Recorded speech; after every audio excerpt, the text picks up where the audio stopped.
In this video, you'll learn how to add devices to the bandwidth limiter. You'll also learn how to calculate and allocate bandwidth in proportion to your needs.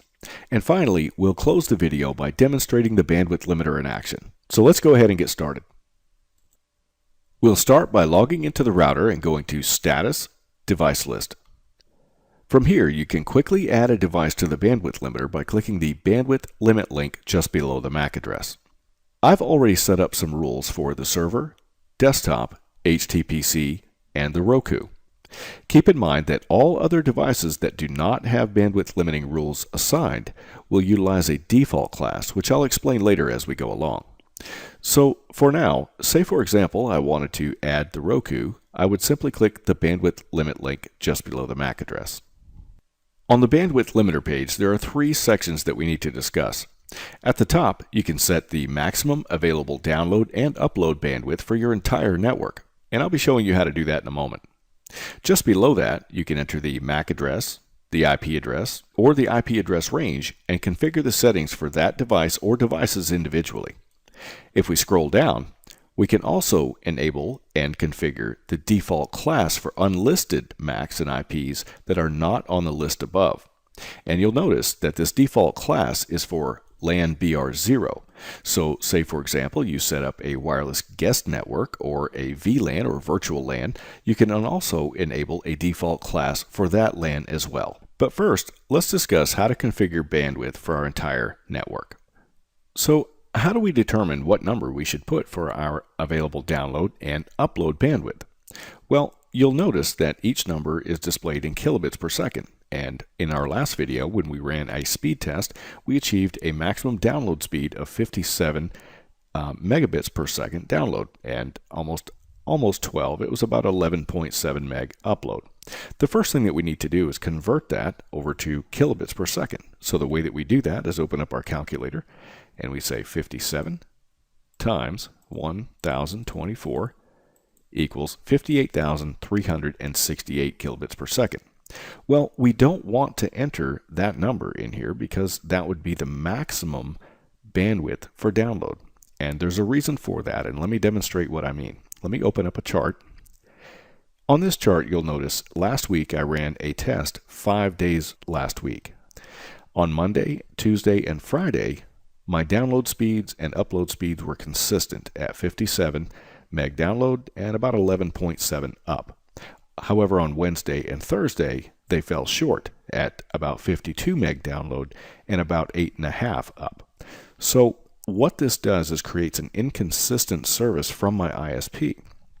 And in order to alleviate any trouble that we might have with our bandwidth limiter, which you'll understand here shortly what we're doing, is we need to give some allowance in this limiter. So we need to tell it that we have a little bit less than what we do just in case our ISP happens to reduce our service. So let's go back to the bandwidth limiter, and what we'll do is on our calculator we'll subtract minus, let's say 15%, and then we click equals and we're left with 49,612 kilobits per second. Just to keep things simple, I'll round that up to 50,000 kilobits per second, so we'll have a 50 meg download. And for the most part, I should be very safe at 50 meg download. I've never seen my service any further below that. And you'll want to do the same thing for your upload. So I'll clear the calculator and we'll say 11.7 upload, which is what we had in the first video. Our upload speed was about 11.7 meg upload, and we need to find the kilobits per second. So 11.7 times 1024 is 11,980 kilobits per second. And so what we need to do now is again subtract. So I'll click minus 15% equals. And that leaves us with 10,183 kilobits per second upload. And I'm just going to round that down again to 10,000 to keep things simple. So how do we determine how much bandwidth to give each device? Well, because we only have 50,000 kilobits per second to allot as a whole to all devices on the network, what we need to do is make sure that each device is guaranteed a certain amount of bandwidth, And the way that we do that is we set a minimum download rate. And this download rate column is just that. It's a minimum download amount, basically how much bandwidth that device will receive when all other devices or when other devices are active on the network. The download ceiling is the amount of bandwidth that it will be allotted when other devices are inactive on the network. And obviously, if other devices are not utilizing that bandwidth, it would only make sense to take and make use of that. The upload rate and upload ceiling work the same way. So you'll see that the upload rate, 2500, 2500, and so on, totals 10,000 kilobits per second. And the download rate, 15,000, and 15,000 is 30, plus 10 is 40, plus 10 is 50. So the download rate column never exceeds 50,000 kilobits per second. So let me explain to you basically how this works. Say, for example, that computer number 1 begins downloading, and no other devices on the network are active. It will achieve 30,000 kilobits per second download. When device number 2 begins downloading, it will also achieve its download ceiling of 20,000 kilobits per second. And that is because we have still not capped out of the 50,000. At this point, we have one computer using 30, another using 20. And keep in mind, this is all relative in theory. But when the third device comes on board and it begins to download, its download ceiling will max out that 50,000, so it will no longer be available. So what happens is they default back to their default rate. So device number 1 will have 15,000, device number 2 will run on 15,000, and device number 3 will enjoy 10,000 kilobits per second. So that's basically how that works, and the same thing for the upload rate and the upload ceiling. And moving along to the priority column, you can also set the priority from highest, high, normal, low, and lowest. And this is a very important column. You want to use this quite carefully, because devices that have high priority will override other devices. Okay, they will take priority and take the bandwidth before other devices. Additionally, you can limit the amount of TCP connections and UDP connections, and you can do that by going to IP traffic and going to view graphs. And say, for example, you see a device here, you want to limit the amount of connections.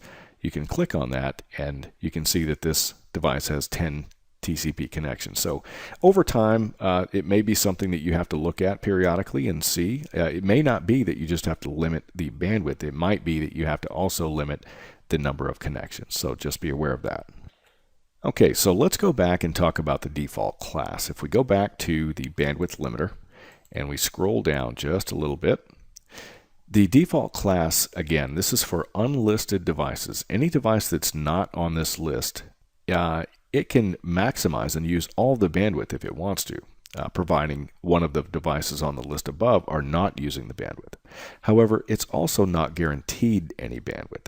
So what I would do is generally set this, when you enable this default class, is you want to not be too liberal on your settings, especially if it's a device that doesn't really need much bandwidth, say a laptop or a notebook or something of that nature. So that's basically how you set your bandwidth limiter. You just need to make sure that your download rates and your upload rates do not exceed the amount of bandwidth that you have available.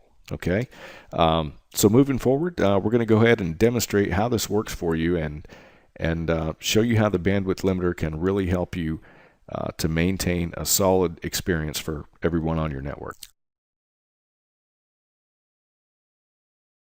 So how does this feature really affect devices on your network? Well, for instance, my first device in the list is my desktop computer, and it has a capped download ceiling of 30,000 kilobits per second. And prior to recording the video, I ran a speed test and achieved a download speed of nearly 29 meg download and just over 9 upload.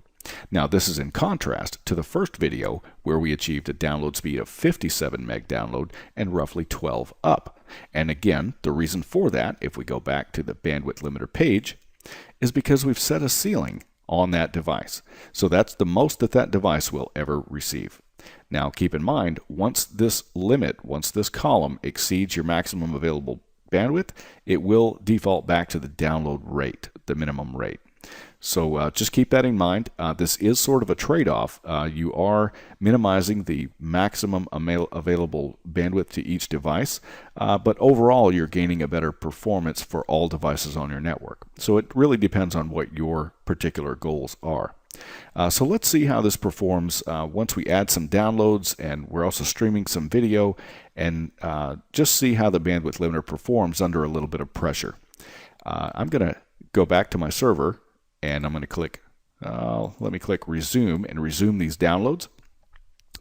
And I'll also add some downloads from my desktop and get those started. So we're currently downloading things to our server and our desktop. Now we'll go back to the router and go to IP traffic. And if we scroll down a little bit, we can see that our Roku is still streaming the video, and there's no harm there. The video is doing just as it should. It's receiving ample bandwidth to achieve its job. And also the server is using around 39%. And my desktop is also doing the downloads.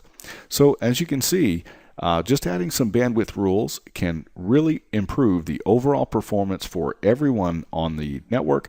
Just be aware that the trade-off is that you're not going to receive maximum download for any one device.